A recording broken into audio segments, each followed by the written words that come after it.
বন্ধুরা, আপনারা সবাই ভালো আছেন। আজকে আমি চলে এসেছি নতুন একটা রেসিপি নিয়ে। তো এখানে দেখুন আমি নিয়ে নিয়েছি ছিমগুলো সব আস্তে আস্তে আছে, কিছুটা আলু কেটে নিয়েছি আর নিয়েছি গ্লাস কাপ মাছ, তো এখানে কেটে নিয়েছি। তো এইগুলো দিয়ে আজকে আমি একটা তরকারি রান্না করব। তো এখানে আমি কড়াইতে তেল দিয়ে দিয়েছি, তেলটা গরম হয়ে গেছে আর মাছগুলো লবণ হলুদ মাখিয়ে দিয়ে দিয়েছি, ভাজা করার জন্য মাছগুলো নিয়ে নিয়েছি। আর আজকে তরকারিতে যে জিনিসটা দেবো বন্ধুরা, এখন তো ঠান্ডা ঠান্ডা পড়ে গেছে, যেটা দিলে তরকারি ভীষণ ভালো লাগে খেতে, আজকে সেই জিনিসটা দিয়ে তরকারিটা বানাবো। তো বড়ি তো আপনারা সবাই ভালোবাসেন, বড়ি তো খেতে সবাই চান, আর তরকারিতে দিলে কিন্তু বড়িটা অনেক ভালো লাগে, তরকারির স্বাদটা অনেক ভালোবাসে। তাই আজকে আমি বড়ি দিয়ে তরকারিটা রান্না করব। তো এখানে আমার মাছগুলো ভাজা হয়ে গেছে, তুলে নিচ্ছি।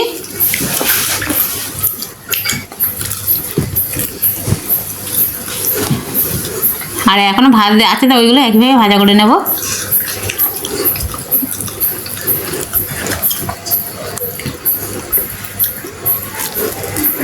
এবারে আমি এখানে বড়িগুলোকে ভাজা করার জন্য দিয়ে দেবো।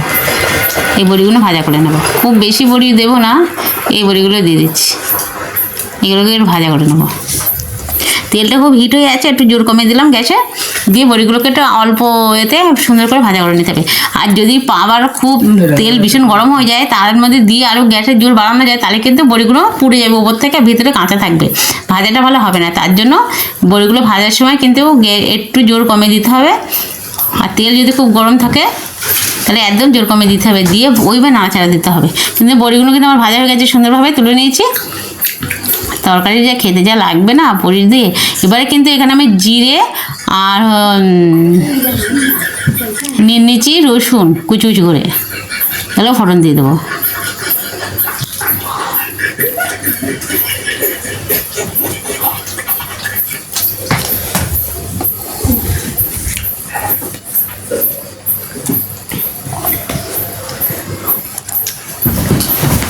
এবারে আমি পেঁয়াজ কুচিগুলো দিয়ে দিচ্ছি। ঠান্ডা যত পড়বে তত কিন্তু খাবার মজাই আলাদা, পিটিয়ে তারপরে তরকারি, বিভিন্ন ধরনের তরকারি রান্না করে খাওয়া যাবে। ঠান্ডার সময় সব রকমের সবজি পাওয়া যায়। এবার দুটো লঙ্কা আমি দিয়ে দিলাম, এতে চিড়ে দিয়ে দিয়েছি।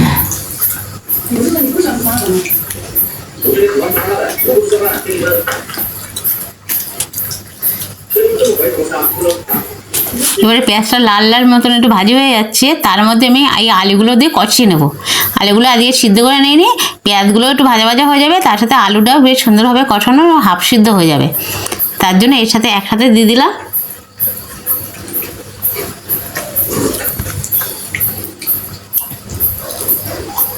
এবারে লবণ দিয়ে দিচ্ছি,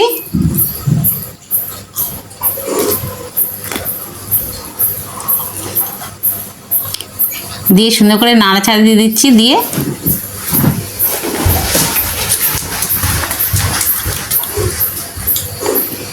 দেখুন আমার কিন্তু লাল লাল হয়ে গেছে। এবার টমেটোগুলো দিয়ে দিচ্ছি।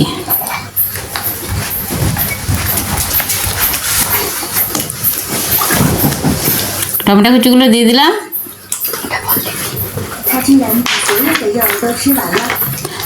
আর ধনে পাতাটা আমি দিলাম না, ধনে পাতা আমার আছে, কিন্তু আমার তরকারিতে ধনে পাতা অনেকে খেতে ভালোবাসে না, তার জন্য আমি ধনে পাতাটা দিচ্ছি না, ওই জন্য টমেটো কুচি দিয়ে দিলাম। টমেটো কিন্তু কষার সময় দিলে বন্ধুরা বেশি ভালো লাগে খেতে, আবার তরকারি ঝোল ফুটে গেলে তাতে দিলেও আর এক রকম স্বাদ লাগে। আর এই কষার সময় দিয়ে কষে নিলে টমেটোর যে কাঁচা গন্ধটা সেটা থাকে না, আর সুন্দর একটা খেতে ভালো লাগে টমেটোটা।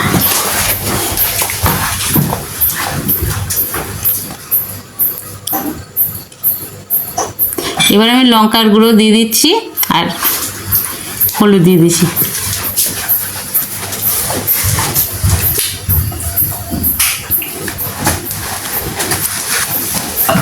দিয়ে দেখ কত সুন্দর একটা কালার চলে এসছে। আলুগুলো সুন্দরভাবে কষানো হয়ে গেছে, মশলাগুলো কষানো হয়ে গেছে সুন্দরভাবে। আমি জল দিয়ে দিচ্ছি, একটু জল আর একটু দিতে হবে, কেননা আলুগুলো সিদ্ধ হবে।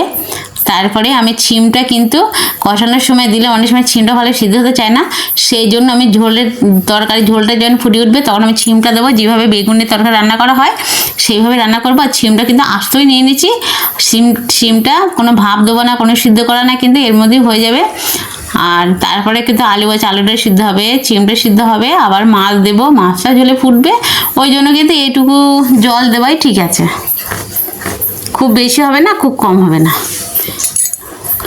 এবারে আমি বড়িগুলোকে দিয়ে দিচ্ছি। বড়িগুলো তো জানি না কেমন সিদ্ধ হবে বা কেমন হবে না, ওই জন্য এই বড়িগুলো আগেই দিয়ে দিলাম। যদি বড়ি শক্ত থাকে, যদি না তরকারিতে ঝোলে যদি না গলে যায় তাহলে যেন বড়ি ভালো না, আর যদি সিদ্ধ হয়ে গলে যায় তাহলে যেন বড়িগুলো ভীষণ ভালো। এবার মাছগুলোকে আমি দিয়ে দেবো। মাছগুলো দেওয়ার পরে তরকারিটার সাথে মিশে আবার একটু ফুটবে, তারপরে কিন্তু আমি তরকারিটা নামাবো, সেই হিসেবে ঝোলটা রাখতে হবে।